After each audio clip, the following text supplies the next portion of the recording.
On today's installment of Big Al's Garage, my Camry needs an oil change, and I'm going to show you how to do it.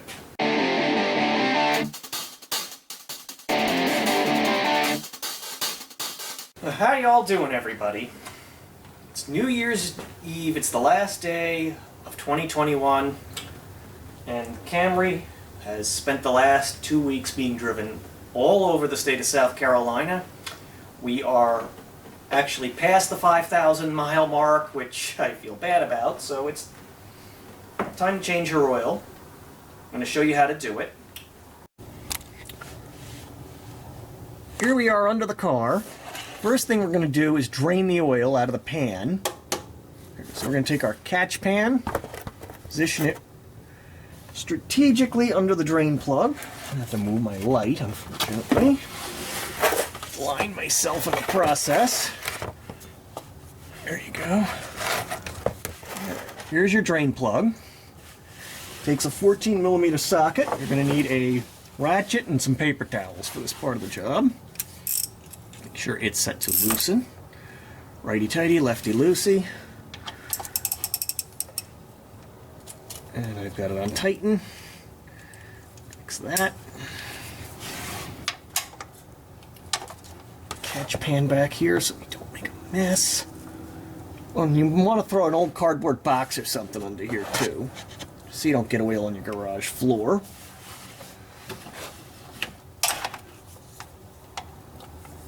There you go. Ratchet usually is just one good shot to break it loose, and then you can unthread it by hand. You always want to be cautious when you're working with the oil drain plug. You don't want to strip it, because that's bad. Oh yeah, there we go. That oil has been in there a long time.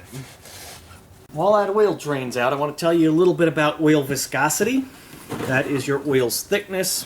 This is 0W20 oil. You can tell which kind you need to use just by looking in your owner's manual usually, or you can usually find that online. Owner's manual will also tell you how much to put in. This car takes about 4.5 quarts, excuse me. And while we're at it, to make the oil drain faster, pop the filler cap off. So I like to roll through because the draining oil creates a bit of a vacuum effect.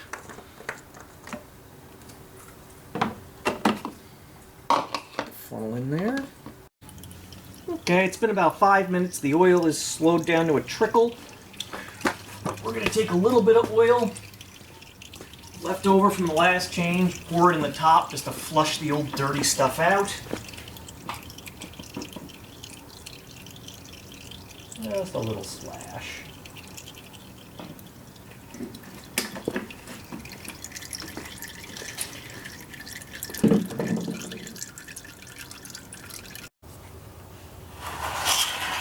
The oil flow is slowed down to about a trickle. So it's time to put the drain plug back in, but first we've got to change the crush washer, which is on the drain plug. Sometimes you can just kind of get it off with your fingers. I'm getting oil all over myself in the process. Or you can just use a flat blade. And I flicked it into the oil catch pan like a dumbbell, but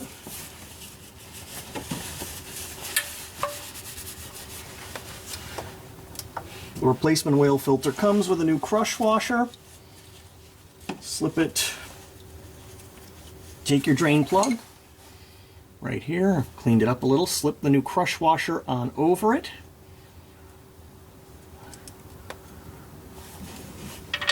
And you always thread it back into the pan by hand. You don't want to strip this thing, I can't stress that part enough.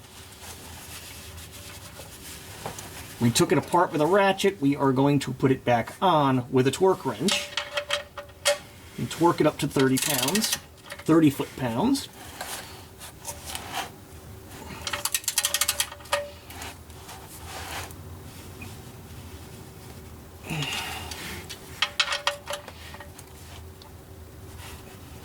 This just seems a tad excessive to me. You know what? I'm quitting while I'm ahead. That's fine. But remember, usually torque wrench for putting together, ratchets and impacts for taking apart. Now let's move on to the oh so happy cartridge filter. Now here is our oil filter. It is a cartridge style filter, which unfortunately is a bit of a pain in the neck to change. The first step is to take this part off, the silver part, and drain the filter housing. Normally I would skip this step, but I want to document it for the channel, so let's get to it. To loosen, loosen. Try not to hit the camera again.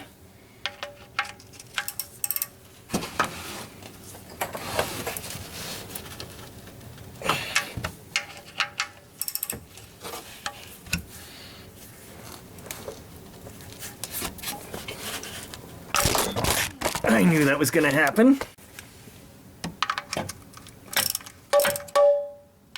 Maybe one of these days I'll invest in a GoPro.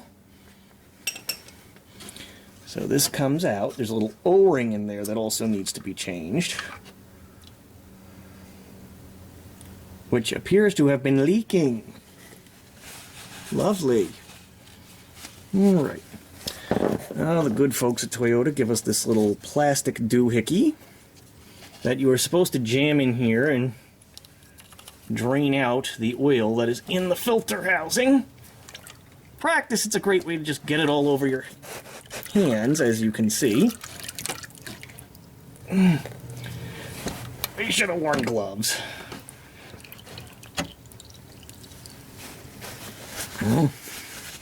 Now you can see why I often don't bother with this particular step.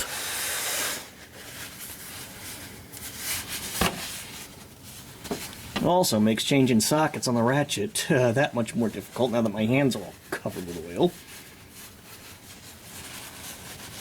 Just can't get any more out. There we go.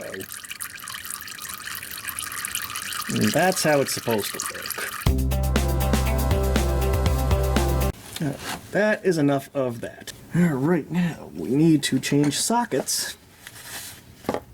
The Toyota sells a special tool for removing your cap wrench. You can put your 5/8 ratchet into it, but I find it's easier. I need a screwdriver to get the socket off this thing because I got so much oil on my hands. More paper towels. Sometimes I swear changing your oil requires enough paper towels to circle the earth.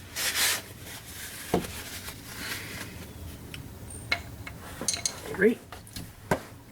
I take my 1/2 ratchet, I put on a 1 1/16 inch socket. This thing is keyed. There are grooves on the filter housing that lines up with. Goes on like that. Socket goes over it. I'm gonna knock the camera over again.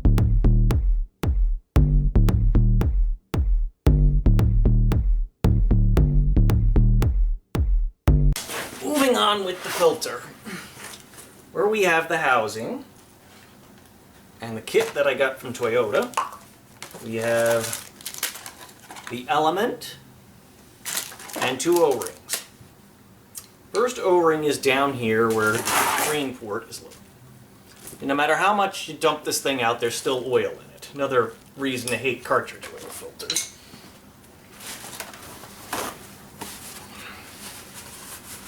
And the other O-ring is down here. That actually seals the housing itself. They both need to be lubed up and put on.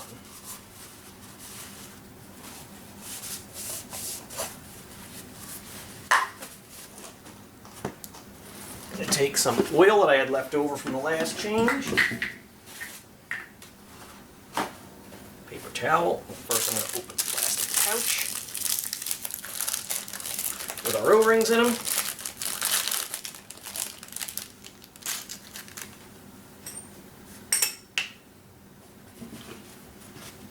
A little oil. Just a little O-ring. Lube it up. A little oil. Just like that. It just goes in the bottom, like so. It's not a perfect fit, unfortunately. Try flipping it over and see if that helps. Great. There it goes. Now we take the bottom plug. I'm just going to hand tighten it for now.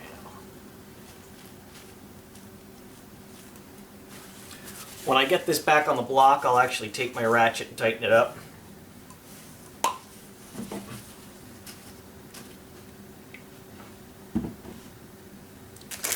Big O-ring.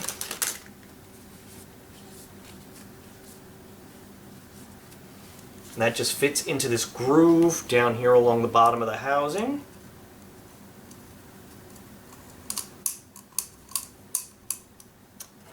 We put the element in. And we are going to try and tighten. No, we'll do that up. Put the cap wrench back on.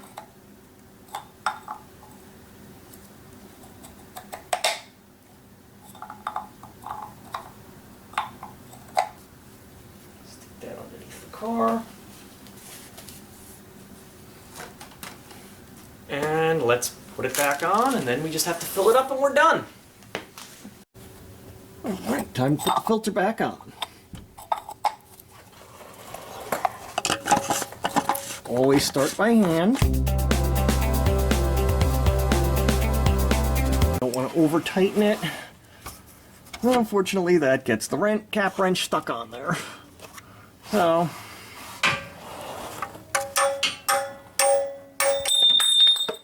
there we go. Yeah. Just need my adapter, and we make sure this is tight.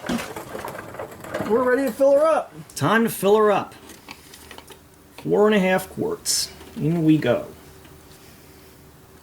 Now, one question a lot of people ask me, or one concern they have about changing their own oil, is what do you do with the old oil? It's easier to get rid of than you think of. Every recycling center here in Spartanburg County accepts it, as well as the main landfill in Welford. Any store that sells motor oil is required to accept it also. So getting rid of it properly really isn't the big deal it's made out to be. Of course, the car companies and the Jiffy Lubes and the whatnot want you to think that, so you go in there and pay out the nose for something you can do for a lot less. Okay. Now there is a clear area on the jug here that has graduations. That's how you tell how much you've poured in so far. We are just about there.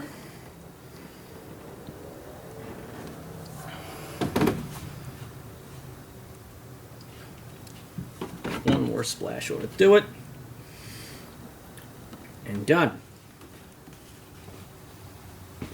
Let's check the dipstick.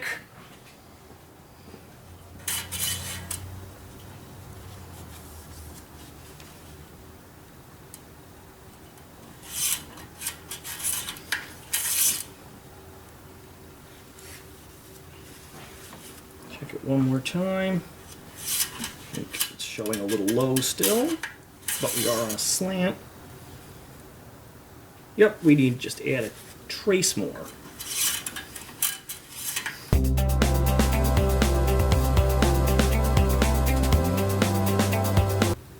Right on the money.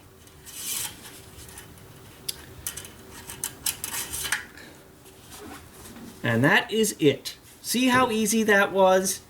They're going to charge you $60 a shot at the dealership to do this when you can do it yourself for about half that. All you need are some basic tools that are available at any Home Depot, Lowe's, Harbor Freight, or even better, your local hardware store. And they'll pay for themselves in no time. So that is it for today. Please like, share, and subscribe. I will catch you on the next installment.